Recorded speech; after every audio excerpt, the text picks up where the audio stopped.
quiet night at the 24-hour gas station where I worked. The rain had been falling for hours, and the streets were nearly empty. Nights like these usually meant fewer customers, so I was expecting a slow shift. Around midnight, a car pulled up to the pumps. A man and a woman got out, both looking soaked from the rain. He was in his late 30s, and she seemed much younger, maybe early 20s. They came inside to pay for gas, and the man struck up a conversation with me while the woman lingered near the door, staring out at the rain. He asked how long I'd been working there, if I liked the area, and then, out of nowhere, he asked if I lived alone. I hesitated, but answered honestly, telling him I lived just a few miles away. He nodded, smiling, and said it must be nice to have a quiet place to come home to. I laughed it off, but something about the question made me uneasy. They left shortly after, and I tried to shake the feeling. A couple of hours later, my shift ended, and I headed home. The rain was still pouring, and the roads were slick. I pulled into my driveway and noticed the house was dark. My roommate usually left the porch light on, but tonight it was off. I figured she was already asleep. I unlocked the door and stepped inside, dripping wet. As I hung up my coat, I heard a faint knock at the door. I froze, unsure if I'd heard it correctly. The knock came again, louder this time. I peered through the peephole and saw a woman standing there, drenched and shivering. She looked familiar, but I couldn't place her. I opened the door slightly, keeping the chain lock on, and asked if she was okay. She begged me to let her in, saying she was being followed. Her voice was frantic, and she kept glancing over her shoulder. I hesitated, but something about her desperation made me unlock the chain. As soon as I did, she pushed past me and slammed the door shut behind her. That's when I realized where I'd seen her before. She was the woman from the gas station. Before I could say anything, she grabbed my arm and whispered, "He's outside." I looked out the window and saw a figure standing under the street lamp. It was the man from the gas station. He was just standing there, staring at my house. The woman started pacing, muttering about how he'd been following her for blocks.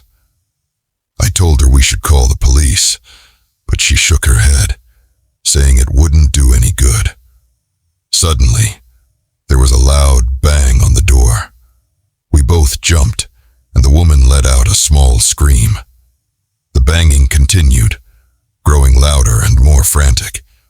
I grabbed my phone and dialed 911, but the call wouldn't go through. The woman was now crouched in the corner, her hands over her ears. I tried to calm her down, but the banging was relentless. Then, as quickly as it started, it stopped. The silence was almost worse. I crept to the door and looked through the peephole again. The man was gone. I turned to the woman, but she was already on her feet, heading for the door. She opened it and ran out into the rain without a word. I called after her, but she disappeared into the night. The next morning, I found a note taped to my door. It read, "Thanks for the help, Sarah."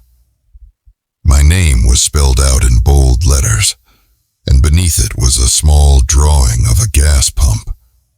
I moved out a week later, unable to shake the feeling that someone was still watching me.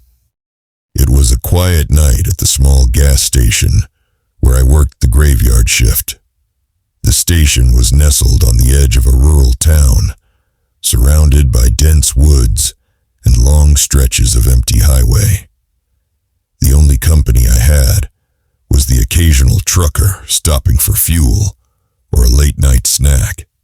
The shift was uneventful, as usual, until around 2:30 a.m., A car pulled into the lot, an older model sedan with a dull gray paint job. It parked at the far end of the lot, near the edge of the woods. I didn't think much of it at first. Maybe someone needed a break from driving. But when the driver stepped out, I felt a strange unease. He was a tall, lanky man with a wide-brimmed hat pulled low over his face. He walked with an odd, deliberate gait, his hands stuffed into the pockets of his long coat. He entered the store, the bell above the door jingling softly. I greeted him with a polite smile, but he didn't respond. Instead, he wandered the aisles, picking up random items, a bag of chips, a bottle of water, a pack of gum. He never looked at me directly, but I could feel his eyes on me whenever my back was turned. When he finally approached the counter, I noticed his hands were shaking slightly as he placed his items down. His nails were dirty, and his fingers were long and bony. I rang him up, trying to keep my voice steady. "Will that be all?" I asked. He nodded, still not speaking. As I handed him his change, he finally looked up, and I saw his face clearly for the first time. His smile was unnerving, too wide, too forced, like it didn't belong on his face. His eyes were dark and hollow, and they seemed to bore into me. "Thank you," he said, his voice low and gravelly. He held the smile as he took his bag and walked out the door. I watched him through the window as he got into his car and drove off, disappearing into the night. I tried to shake off the encounter, telling myself I was just tired, but something about that smile stayed with me.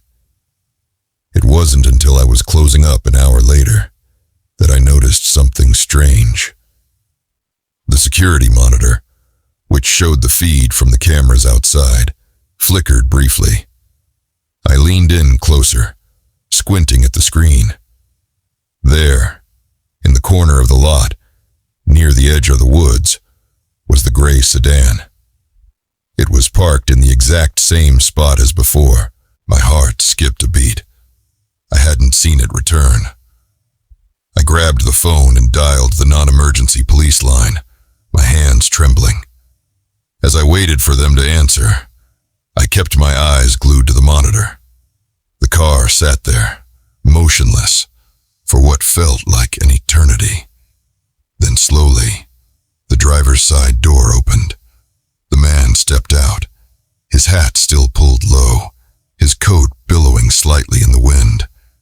He turned toward the store, and even through the grainy footage, I could see that same wide, unnatural smile plastered across his face. He started walking toward the building, his movements slow and deliberate. The police arrived just as he reached the door. They searched the area, but the man and his car were gone. They found nothing. No tire tracks, no footprints, no sign that anyone had been there at all. The officers assured me it was probably just a prank, but I knew better. That smile wasn't human. I quit the job the next day. I couldn't shake the feeling that he was still out there, watching, waiting. And every time I close my eyes, I see that smile, stretching wider and wider, until it consumes everything. I work at a small gas station off a quiet highway, in the middle of nowhere. It's the kind of place where you only stop if you're desperate for fuel or a snack. The shifts are long, and the nights are eerily quiet, especially after midnight. Most nights, I'm the only one working, and the occasional customer is usually just a tired trucker or a local passing through. One night, around 1:30 a.m., a car pulled up to the pumps. It was an old, beat-up sedan, the kind that looked like it hadn't been washed in years.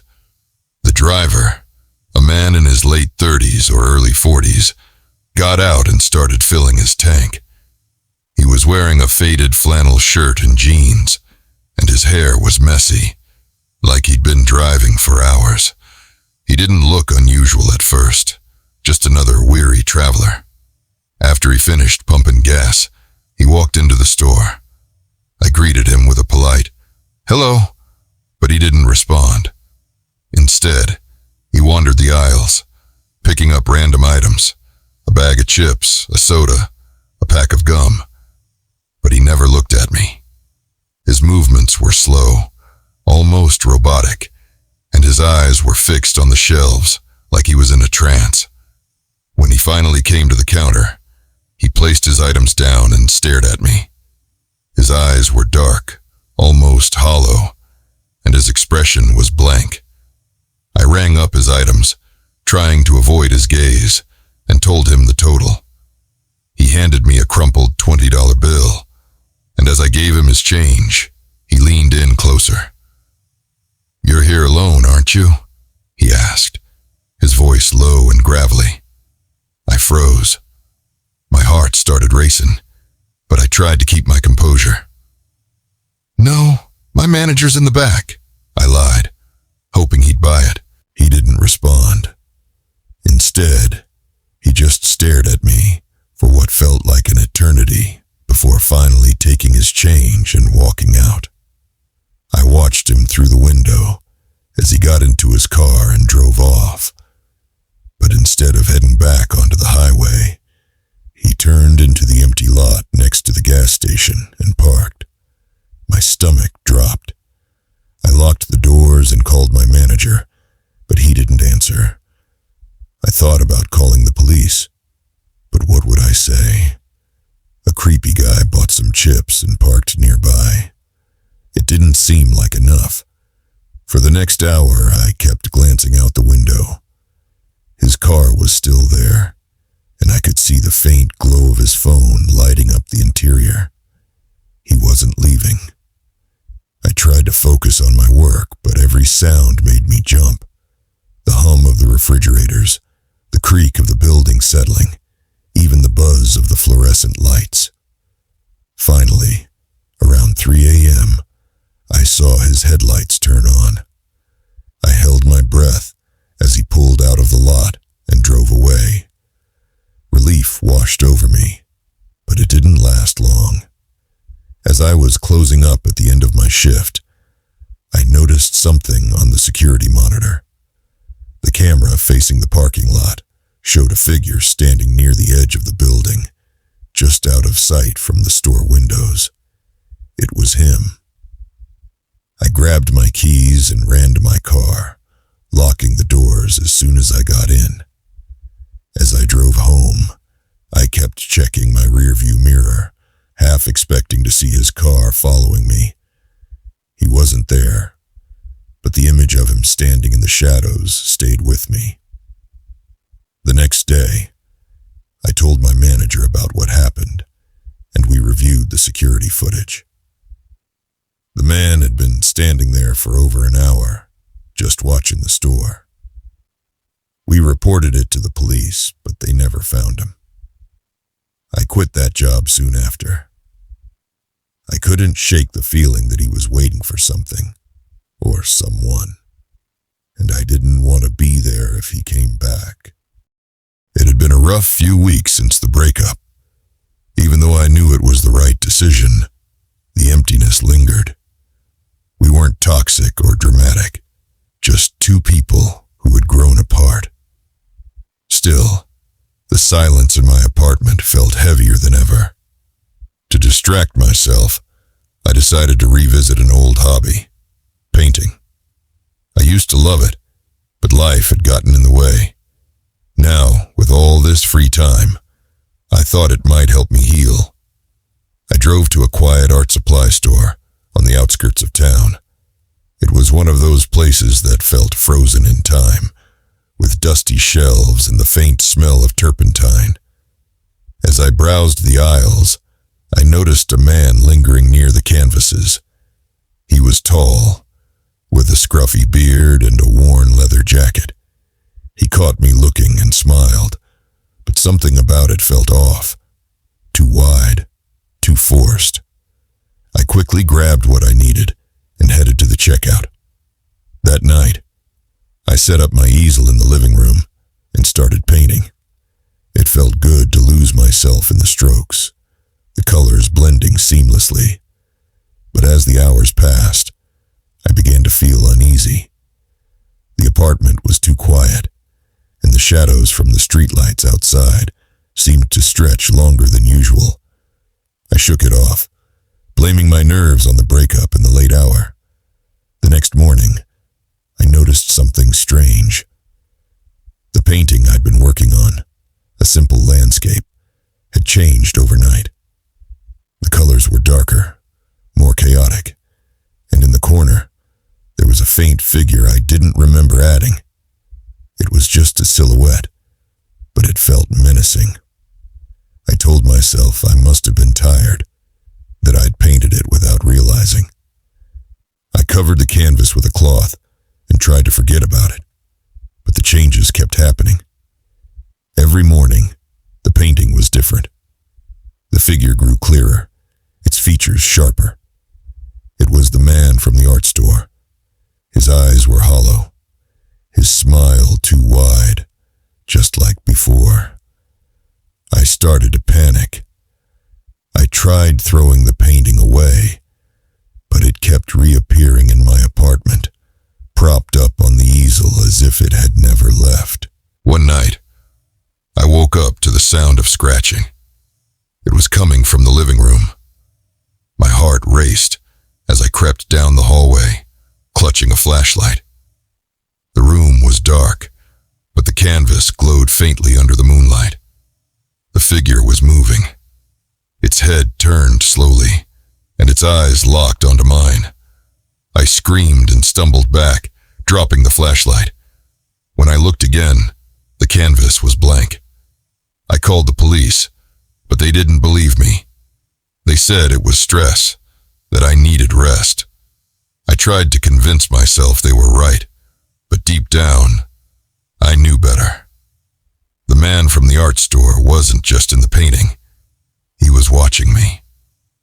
I started seeing him everywhere, in the reflection of my window, in the shadows of my hallway, even in my dreams. The final straw came when I found a note tucked under my door. It was written in jagged, uneven letters, "You can't escape the canvas." I packed a bag and left that night, staying with a friend across town. I haven't painted since, and I don't think I ever will. But sometimes, when I'm alone, I swear I can hear the scratching again, and I wonder if he's still waiting for me to finish what I started.